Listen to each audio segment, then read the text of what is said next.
Good morning, everyone.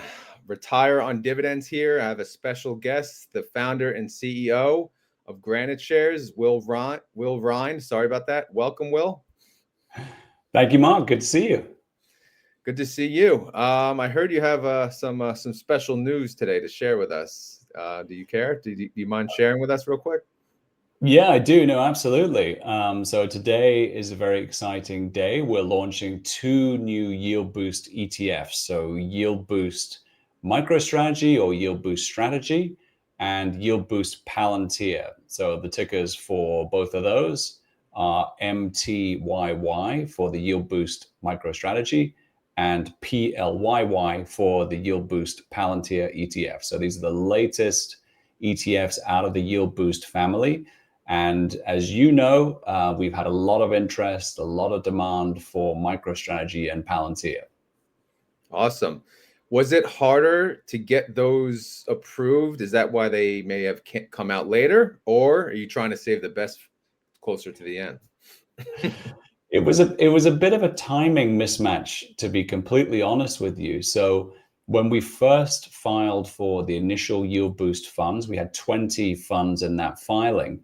And that was kind of around about the time that certainly the MicroStrategy leveraged ETF took off, and MicroStrategy kind of as a whole took off. And so we didn't have either MicroStrategy or Palantir in that filing.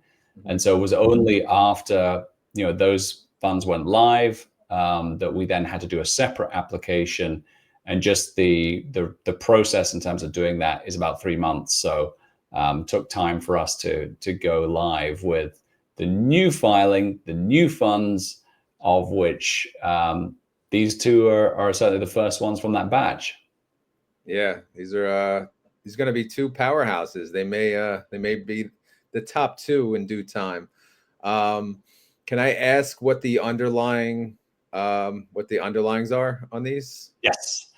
So as everybody knows, hopefully by now, but the secret sauce to Yield Boost, or the whole concept around it, is that we execute a bullish put spread strategy. So we're simultaneously selling a put option and we're buying a put option on an underlying asset. And in the case of Yield Boost, those are all leveraged ETFs. The reason for doing that is because if you have, say, the single stock MicroStrategy or the single stock of Palantir, and you have an option on that, be it a call option or a put option, you sell that, you will get roughly 2 times the notional premium if you were to sell a call or a put on the 2 times leveraged single stock ETF equivalent of Palantir or MicroStrategy.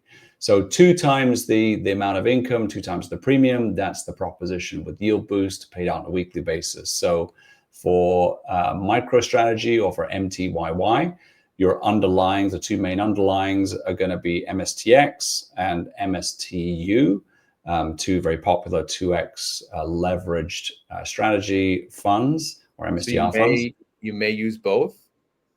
We may use both. And it's just a question really of where the liquidity is best. And then for Palantir, we have our own PTIR, which is the dominant 2x Palantir ETF in the market. So most likely using that, although there are other options as well. But that's the way that we run the Yield Boost funds, and that's how we're able to generate these yields and distribution rates that people see on the website. So that's the first time I heard you mention 2 funds. Are they actually that close in comparison? Or because I mean, like NVYY uses NVDL, because right, it's not even close. NVDL is the big one. That's right. MSTX and MSTU are pretty competitive on their They are quite competitive, yes. But obviously for this purpose, we're only interested really in the options liquidity. Yeah. And that will just depend on the exact options that we're looking to buy or sell. So that's why it's active at the end of the day, is we have that discretion to choose what's best for the strategy. But there are other funds that go on Tesla. Clearly, there's some options there in terms of which underlying to use. So this will happen from time to time, where there's not necessarily one dominant ETF underlying or options pool underlying, that potentially there might be two or more. Does Granite Shares offer a double leverage MSTR fund?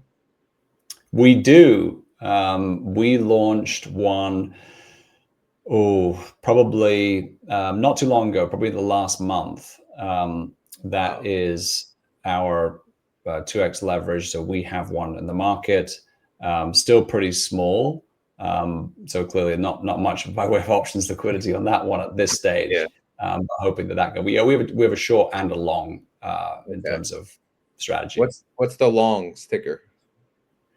That is MSTP or MSTV, I think. Okay. Yeah, I could check too. MST. Only because I haven't seen. Usually I would have seen that. Yeah, MSTP. Yeah, okay. it's quite recent. MSTP is is our Yep. 2x long. MSDD is the 2x short. There's a double check there. Okay. Make sure I was given the right ticket. Yeah. No worries. I got a computer here to help too. All right, cool. I know you went through how the funds work. So for, maybe we could just dive into that a little further. So yeah, you sell, I guess we'll talk about MTYY. yeah. So many tickers. I got to get used to this, right? I know. It's funny, and they're shrinking, all the time, that we try and reserve the right ones. Yeah. And you 9 times out of 10, the exchanges are coming back now saying, "Oh, that one's reserved," or "That one's reserved." So, it's this sort of alphabet soup of different combinations. Are they must be worried that we could run out at some point. Well, in essence, yes, but it's a simple fix, because you just Add a letter. increase the number of characters. Yeah, exactly. Which doesn't like Comcast have multiple CMC? I don't know, CMCSA. I feel like I've seen some that go out further. Four is the most you can do in the US at the moment. But you may be thinking of, in different other markets, sometimes you can have more. Yeah, like MetaPlanet on the Japanese market, or right. What about Berkshire? Because they have a dot in theirs, right? Don't they? But all right, so let's talk about the funds. So in the example of MTYY, you're going to sell a put and you're going to buy a put. So I guess the first question is, when will this happen? Will this happen on the Friday before expiring the next Friday, or could it happen on the Monday? Will you always close the old position and open the new and have one over the weekend? Yeah, so we typically do it on a Friday, and we'll sell a put depending on where we can get the most value. Sometimes that might be an at the money, sometimes it might be slightly out of the money, but we're selling the put, and the proceeds of that put, in other words, the income that's generated, is the income principally that's used to distribute out to investors. Okay, and it's always 1 week expiration, typically? Yes, or less? Okay. Yeah. So we aim to pay out obviously every week. That's the whole sort of purpose of the funds. We can't sort of say, unfortunately, for regulatory reasons, we guarantee that, but that is what we're in practice trying to do on a weekly basis. And then the other side to it is, because these funds can be quite volatile, we're also buying a put. And typically those are almost always out of the money puts. We're buying a put to offer some downside protection in the event that the underlying asset goes down. So as everybody knows probably by now, looking at these types of funds, that people talk about NAV erosion, et cetera. And typically 9 times out of 10, what they're referring to is when the value of the underlying goes down. And when you're in a traditional covered call strategy, you don't have any downside protection. So you're exposed fully to that downside movement. So what Yield Boost does is offers some downside protection in the form of buying a put, as well as obviously the selling the put for the income generation. So it's an improvement on existing strategies. Yeah, and when you launched these funds at first, that was not there, right? You were just selling puts, and you did not have, in maybe in the prospectus. That's What were right. you? We did more out of the money, and we Yeah. were doing a monthly strategy. Okay. And I think the feedback sort of we got was that, people wanted to have more yield, and they felt like with a brand like Yield Boost, Yield Boost sort of to them meant the highest yields in the market. Yeah. And the strategy at the time was being run on a sort of very conservative basis. And so we took on board that feedback from people and tweaked it by adding more income and then doing that on a weekly basis. So higher yields paid out on a more frequent basis. Do you like the new strategy over the old? I know it's more popular, right? But for you yourself, you know, Yeah. if you were to trade, would you like this strategy over the old, or is it all the I mean, same? I think it's much easier to explain to people, Yeah. and the sort of the basic concept of it's two times the income of a traditional unlevered covered call fund. I think is easy for people to understand. It's like, well, why do you use an underlying 2x ETF? I think people get, okay, well, that's two times the income or two times the premium. I understand that, and if you marry that with some downside protection, it becomes an easier story to tell. Um, the interesting part for us is I think this is a great sort of stable for now, building the family beyond this strategy. So I think it sets the table for saying, okay, well, if yield boost is the sort of the maximum yield expression, then is there a version which gives you maybe less yield, but trades that off for more NAV stability? Or, Yeah. there are a number of combinations that you can do now that I think you have the bedrock in place. And so Mhm. that's why, we're kind of really happy with where things are right now on the basis to build this family. Other, important product announcements coming soon, but I think it sets that bedrock for saying, okay, the yield's difficult to go higher than what we've got now, but there's a way to offer slightly different outcomes for people depending on what they're looking for. And you mentioned earlier that sometimes you sell puts out of the money, sometimes you sell puts in the money. Would that depend on where the volatility is on the underlying? Would that depend on the market, or what would decide that? Obviously, options interest matters, right? You want a good price at a good spot Yep.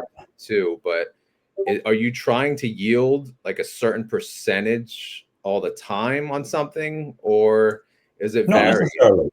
Yeah, not necessarily. The objective is not for like a target yield or a guaranteed yield or anything like that. It's to try and provide, I think, the best trade-off between, like you said, the volatility in the market at that particular time, the liquidity in the market at that time, and where we can get the most pricing. Because with that income or with that yield, we then use part of that distribution to pay for the downside protection.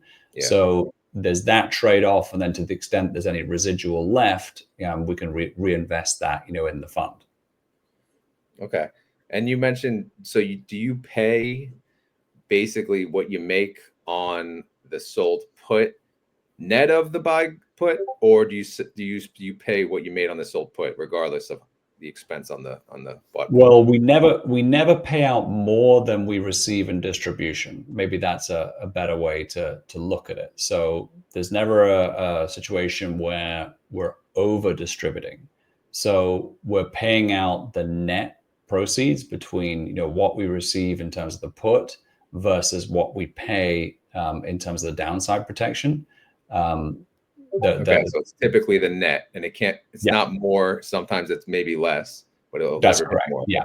Okay. Yeah, we don't over distribute. So I think sometimes when people talk about this idea that sometimes you can be investing in one of these high yield funds, a weekly payout, and with return of capital, sometimes people make this suggestion that you're just getting your money back. And I think that comes from some strategies that are over distributing. In other words, you're selling or taking assets from the fund and just redistributing those. And in that case, that's like a bad return of capital. In our case, is purely a tax construct. It doesn't mean anything other than, or it has no bearing other than from a tax perspective. It's just taking that income that you generate and passing that back to investors. Yeah. Well, that comment, you're just getting your money back. That's really the haters, right? That don't want to try I to know, but it's understand the worth fund. stating. You know, it's just worth talking about. It's just an easy out, right? Oh, you just get your money back. Okay. Yeah, it's people that don't understand what they're talking about, but Yeah. It's worth talking about it at the same Yeah. time No. and just setting the record Yeah, straight. that is one of the famous lines out there. So, and you know the next questions that's going to come after these two launch, right? This is, I believe, this is fund 9 and 10, right? So that makes 10 funds, I believe, under the Yield Boost Yep. family. So is that Yes. enough to have a Yield Boost Mac or I don't even know, a fund of fund ticker? I can't even think of one offhand. Maybe Yeah. GYYY, right, for a Yep. Granite, or GSYY, Granite shares YY.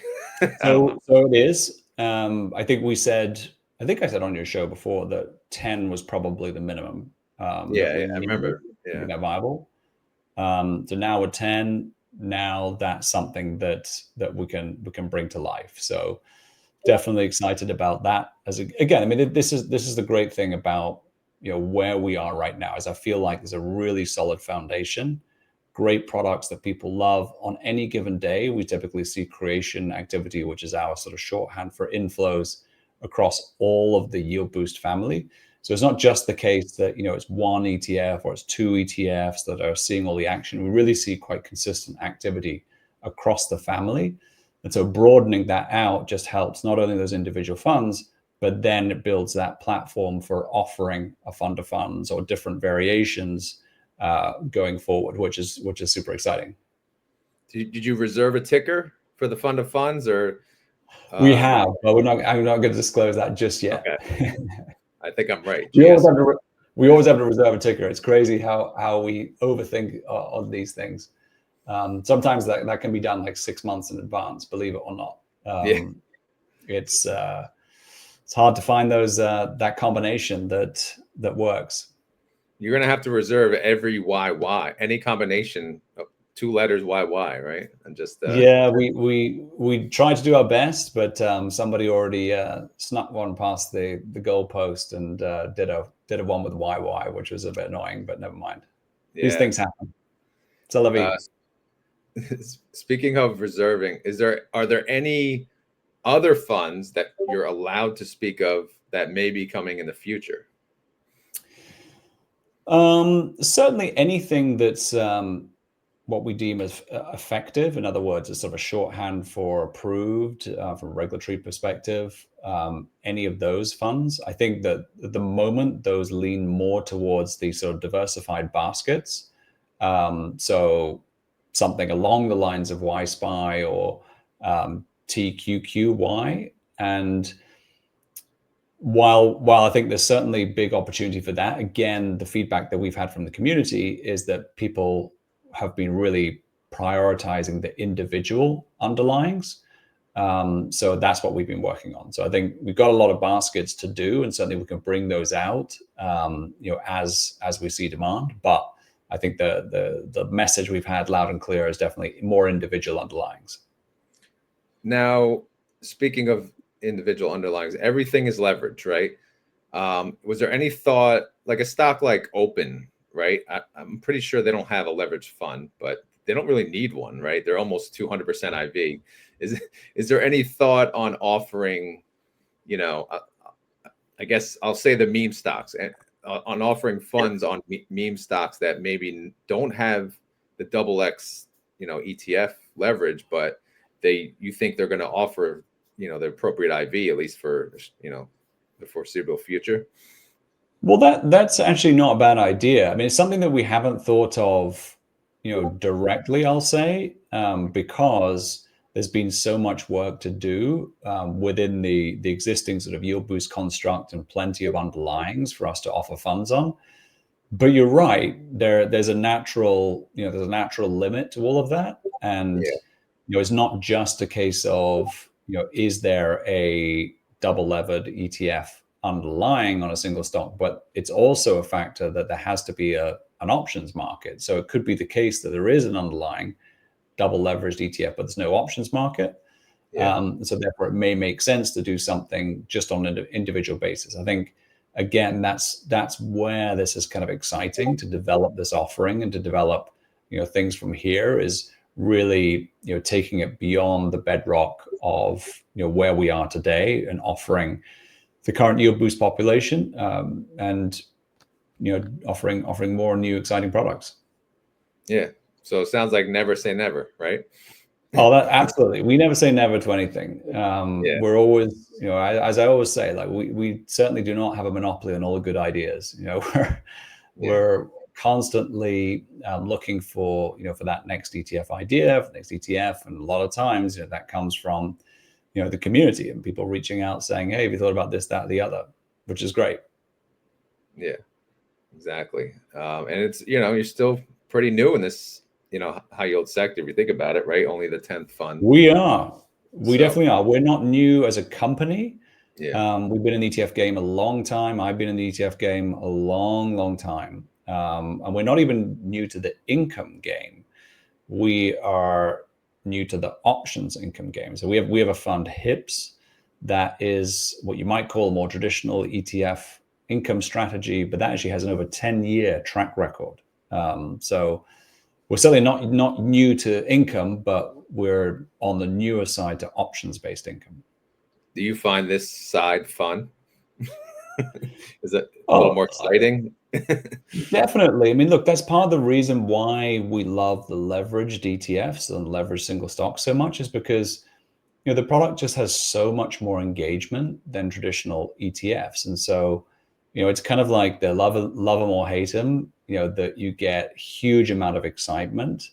Yeah. And, the funds trade a ton. I mean, we have the 2x leveraged NVIDIA, NVDL, which today, yesterday, had a monster day, with the news of NVIDIA investing 100 billion in OpenAI. And so, these kind of volume numbers are just really insane. And that goes to a lot of the levered single stocks. And then that itself creates the opportunity for yield boost, because there's a very active options market that gets created where people are trading options around these products as well. Now, the excitement of leverage, right? 2x, you use the 3x's that are available. Yes. And I know there's other markets, that they offer more leverage, 4x, maybe even more. Do you think, they're going to loosen up here on that? Like offer, I know, again, the 3x's are grandfathered in. It's awesome. It's all, it's great. But do you think, since they're loosening up maybe on options ETFs, they're going to loosen up on leverage ETFs in the long term? Or do you think that door is closed? Never say never. That's right. I think, look, I mean, I've been doing this a long time, and I think the regulation is an evolution. It's never a revolution. And, things get more acceptable over time, and things maybe that started seeming quite sort of, perhaps on the fringe, or something that was niche, or an idea that wasn't thought about a lot, can become mainstream. Now, just a question of time. Like, does it take? Are we talking about a few months, or typically we're talking about years? Yeah.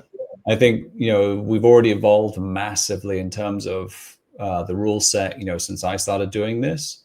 Crypto things came from, a place where, it was outright banned. And now it's, dare I say, mainstream. So I think everything evolves over time, and I wouldn't be surprised at all if we saw more flexibility, let's call it that way. Let's call it like it is, in terms of ETF regulation. And that's not just the leverage. That's another thing. Other things like private assets, etc. Yeah. And then you can have a 3x fund on every fund you already have, right? That would be crazy. Give the people what they want. Yeah, exactly. All right. Yeah, I just want to run through again another example of how your funds work, real quick, Yeah. one more time. So again, obviously, when you sell a put in the money, the maximum upside you can capture, right, is the I'll say the premium that you make on that put. So if MSTX goes up, obviously a certain amount, you're going to be we'll call it, I don't know if capped is the right word, but limited on that upside for the premium you make on that put. Is that correct? That's exactly right. Okay. So ideally, these funds work great, we'll say, in a flat market, slow rising market, or even a slow decline, right? Is that safe to say? Or what would you say they work best in? Yeah, but I think the upside question again gets sort of misunderstood. I mean, I think first of all, what you said is 100% correct, which is we're selling something, we're selling an asset, we're getting something in return. And so therefore, when the underlying, which is moving up and down, so the price action in the underlying moves up, it can't move up more than the premium that you received. So in that environment, the only other way that the upside can be increased is if we reinvest some of the net proceeds, into the fund's NAV once it's been distributed. So people kind of really do two things. I mean, number one, obviously this is an income machine, right? So this is designed for generating income, and it's a very precise instrument for doing that. So it's not designed for capital growth. Capital growth, you buy the underlying stock or you buy a leveraged ETF if you're really hyped up about a certain growth opportunity. Now, for that, I think the underlying moves up and down. So in your case, if it's a flat market, if the market's going up over time, or indeed even if it's falling, and of course the value of your underlying is falling, then it's just a timing sort of exercise like anything, when people might choose to get in at a certain price on the basis that the yield is attractive at a certain level. But that's it's despite the fact we do a slightly different thing. In other words, we do a put spread, which includes downside protection. The payoff and everything else is exactly the same as a covered call. So it's the same sort of profile, same arguments, same pros and cons. Okay. Sounds good. I just have two more questions and then I'll let you go. One is, what is the biggest, I'll say, misconception about your funds that you may see out on Reddit, on X, on YouTube, that you would like to let the community know and straighten out, that it's essentially maybe a misstatement or it's just not understood properly? I think the obvious one is that you still see some references out there to yield boost funds being leveraged ETFs. And I get that there can be potentially some cause for confusion with the fact that we trade options on an underlying asset that is leveraged, but people then just put two and two together and come up with 10, as opposed to reading the prospectus where, just because you sell an option and buy an option on an underlying, it doesn't mean that that's leverage. So just to say on the record that yield boost ETFs are not leveraged. They're unleveraged strategy. It just so happens that they derive their yields, they derive their income from underlying assets that are leveraged. But that's the one you see the most. I think everything else is fairly self-explanatory. Okay. And final question, since you're launching an MSTR fund, what are your thoughts on Bitcoin? Well, it's interesting because what you may not know about me is that I have been involved in the gold space for a long time. I used to be the CEO of the Spider Gold Shares, or the GLD ETF, which still to this day is the largest commodity fund in the world.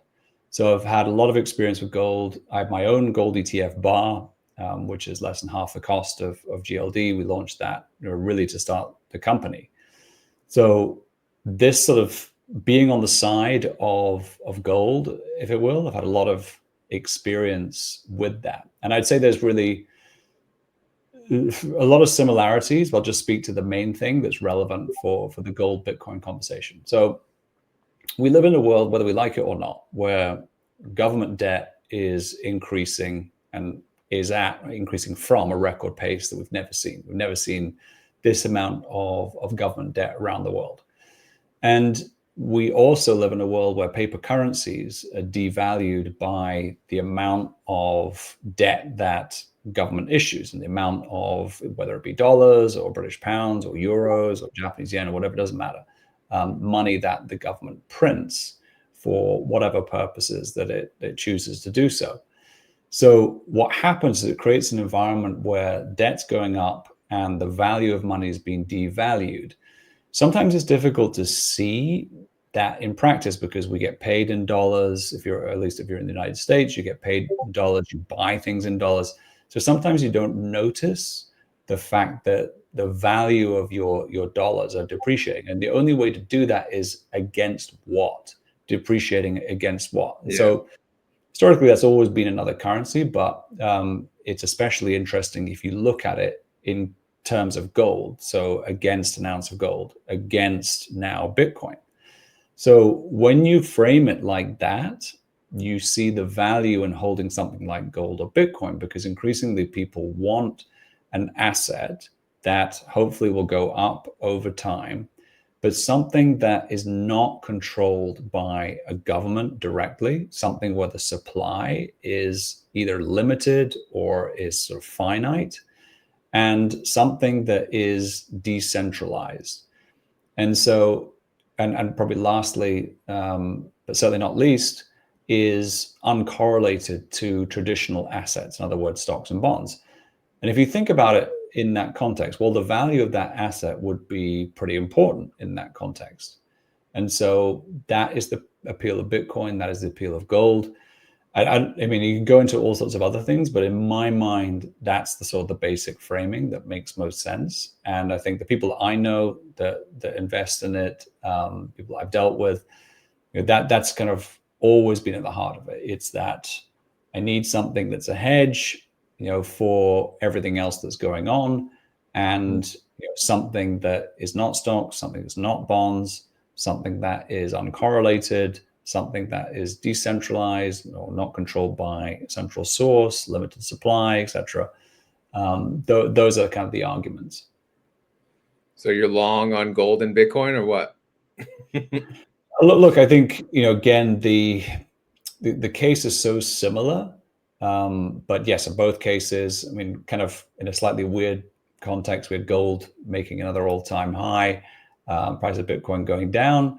But I think over the longer run, you have more institutions. In the case of gold, it's central banks. But if the U.S. starts buying Bitcoin, then you can add central banks to the list alongside some of the other more smaller nations that already have done this, and start building that institutional case, which is broadly speaking, you have mass amount of assets in the world, and if you just have you name it percentage, everybody puts in a fraction of 1%, then the demand's there.